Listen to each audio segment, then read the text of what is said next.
Good morning students. बच्चे, आज हम पढ़ेंगे कि कैसे हमारी साउंड जो है वो ट्रैवल करती है।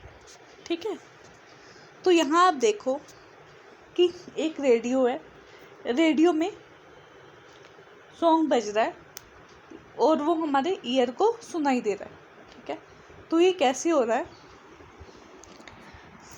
रेडियो में वाइब्रेशन हुई, ठीक है, वो वाइब्रेशन ईयर के मॉलिक्यूल्स के साथ हुई, ईयर के पार्टिकल्स भी, वो वाइब्रेशन रेडियो से निकली और ईयर के पार्टिकल्स के साथ स्ट्राइक कर गई, तो ईयर के पार्टिकल्स भी वाइब्रेट होते गए। ठीक है, तो क्या हुआ, पहले ये वाले पार्टिकल्स वाइब्रेट हुए, फिर ये वाले हुए, फिर ये वाले हुए, ऐसे वाइब्रेशन यहाँ तक हमारे ईयर तक पहुँच गई और हमें सॉन्ग सुनाई दे गया।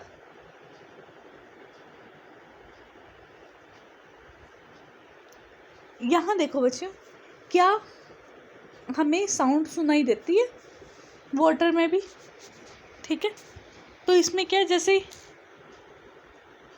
ये देखो,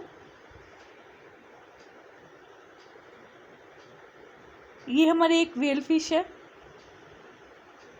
ठीक है, उसने कुछ बोला तो ये आगे ट्रैवल हुई साउंड हमारी, ये वाटर के पार्टिकल जो है वो वाइब्रेट करने स्टार्ट हो गए, वाइब्रेशन कर करके कहाँ तक, इस व्हेल तक पहुँच गए। तो इस व्हेल तक पहुँचने में क्या हुआ, हमारे पास एक व्हेल ने जो बोला वो दूसरी व्हेल को सुन गया। ठीक है, तो मतलब कि साउंड ट्रैवल करती है वाटर में भी, वाटर के पार्टिकल्स वाइब्रेट होते हैं। ठीक है, फिर आता है सॉलिड।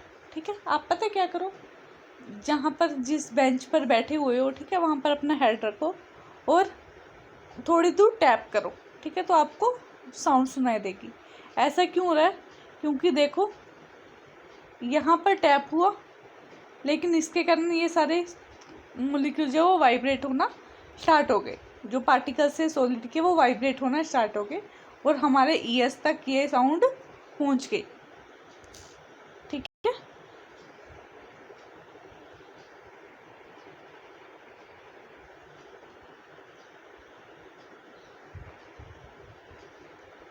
क्लियर हुआ इतना? आगे आती है बच्चे प्रोपेगेशन ऑफ साउंड, मतलब कि साउंड को कोई मीडियम चाहिए होता है ट्रैवल करने के लिए, चाहे वो मीडियम गैस हो, चाहे वो लिक्विड हो, चाहे वो सॉलिड हो, तीनों मीडियम में से जो हमारी साउंड है वो ट्रैवल करती है। नेक्स्ट आता है प्रोपेगेशन ऑफ साउंड। ठीक है, कहते हैं वैक्यूम में साउंड हमारी ट्रैवल नहीं करती। देखो यहाँ पर क्या है, एक व्हेल फिश है और यहाँ दूसरी व्हेल फिश है, लेकिन इनके जो बीच में स्पेस है वहाँ पर कुछ नहीं है, एम्प्टी स्पेस है वहाँ पर। तो जब एम्प्टी स्पेस होगी तो कोई भी चीज़ नहीं होगी, कोई भी पार्टिकल नहीं होगा वहाँ वाइब्रेट करने के लिए। तो जब वाइब्रेशन ही नहीं होगी तो हमें कुछ भी सुनाई नहीं देगा। तो वैक्यूम में साउंड ट्रैवल नहीं करती, हमेशा साउंड को ट्रैवल करने के लिए किसी न किसी मीडियम की ज़रूरत होती है।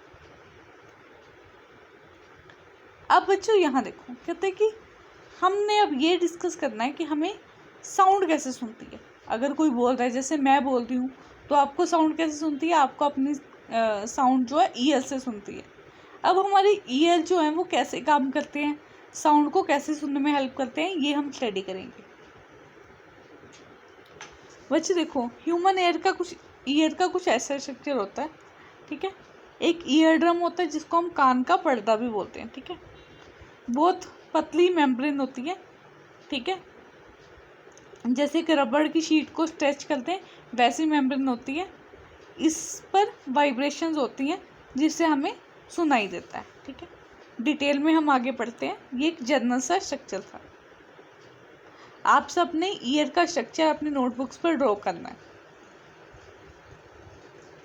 देखो बच्चों, कैसे प्रोसेस होती है।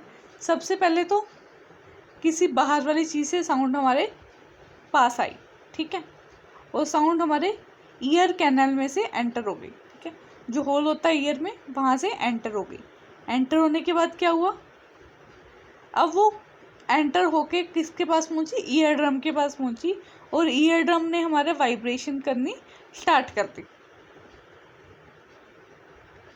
वाइब्रेशन करके ईयर ड्रम जो है, ईयर ड्रम के पीछे एक मिड ईयर होता है, मिडल ईयर होता है, वहाँ सॉरी इनर ईयर होता है, तो इनर ईयर जो है उसमें वाइब्रेशन पास हो गई। ठीक है बच्चों, ये वाला ईयर है, ये आउटर ईयर है, ये मिडल ईयर है, ये आउटर ईयर, ये मिडल ईयर और ये वाला इनर ईयर। ठीक है,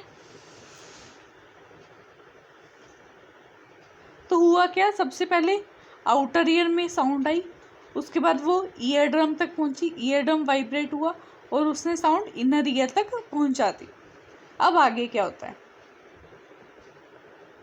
इनर ईयर जो है वो वाइब्रेशन को इलेक्ट्रिकल सिग्नल में कन्वर्ट कर देता है, जो कि ब्रेन तक पहुंचा देता है। ठीक है, जो कनेक्ट होता है ब्रेन से और वो सिग्नल्स हमारे ब्रेन तक पहुंच जाते हैं।